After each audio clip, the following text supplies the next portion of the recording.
Hi, and welcome to Working the Yard with Will. I got a couple of little things I'm trying to work on. I'm going to do a yard renovation here in the next couple of weeks. So I decided to go ahead and bag my grass. I cut the grass the other day, and I decided to bag it because I don't want to mulch. I want to start taking up those weed seeds and different things and pull them up into the bagger. And then I noticed, here up here, I got some kind of fungus or something growing in the yard. And I was like, am I transporting that from the bagger or from the deck of the mower? And so it led to, me go ahead and taking a look at the deck, doing a nice clean off, spray off, a power washing, and ultimately, I was like, swap these blades out, flip the deck over, and I seen a bunch of grass. So absolutely, that's where it was. So up in this video, we're gonna do a little maintenance on the tractor, sharpen some blades, do a little cleaning up there, and show you guys the process. So enjoy. And thank you for watching Working Yard with Will.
Hey, welcome to Working the Yard with Will. So really quick, I'm not sure why I hadn't been using this thing before, this blade sharpening tool. I tell you what, for a quick cleanup on your blades, lawnmower blades, this thing does the trick for me. I don't have a vise, but look at those blades. I just did 2 sets of blades, you know, in just a matter of a couple minutes each.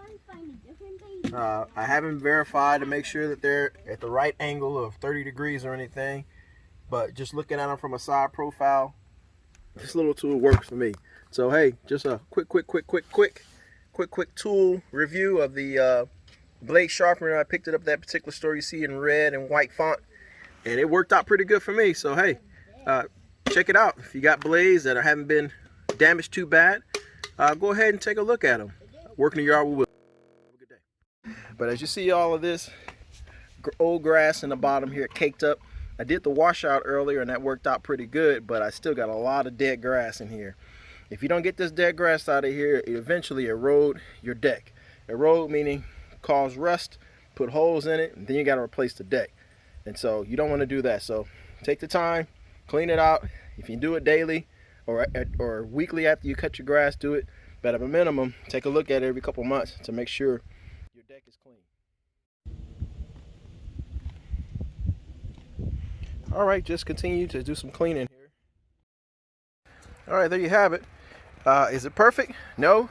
Is it 75, 100% better? Absolutely. So I got a little bit of work to do. Go ahead and tighten down these blades I just sharpened up. They don't look like much on this side, but the blade itself is sharp. So I'll probably put these on here and give it a cut, at least around the bottom of the yard, and see how that works out. All right, thanks for watching. All right, so even after spraying, even after power washing the deck underneath, that I still have that much crud, old grass underneath the deck, caked to the bottom of the deck of the mower. So like I said, just go ahead and take your time every now and again and get underneath there good, spray it out, especially if you're going to mulch. Have a mulching kit on your mower side. Make sure you get back inside of your lawnmower and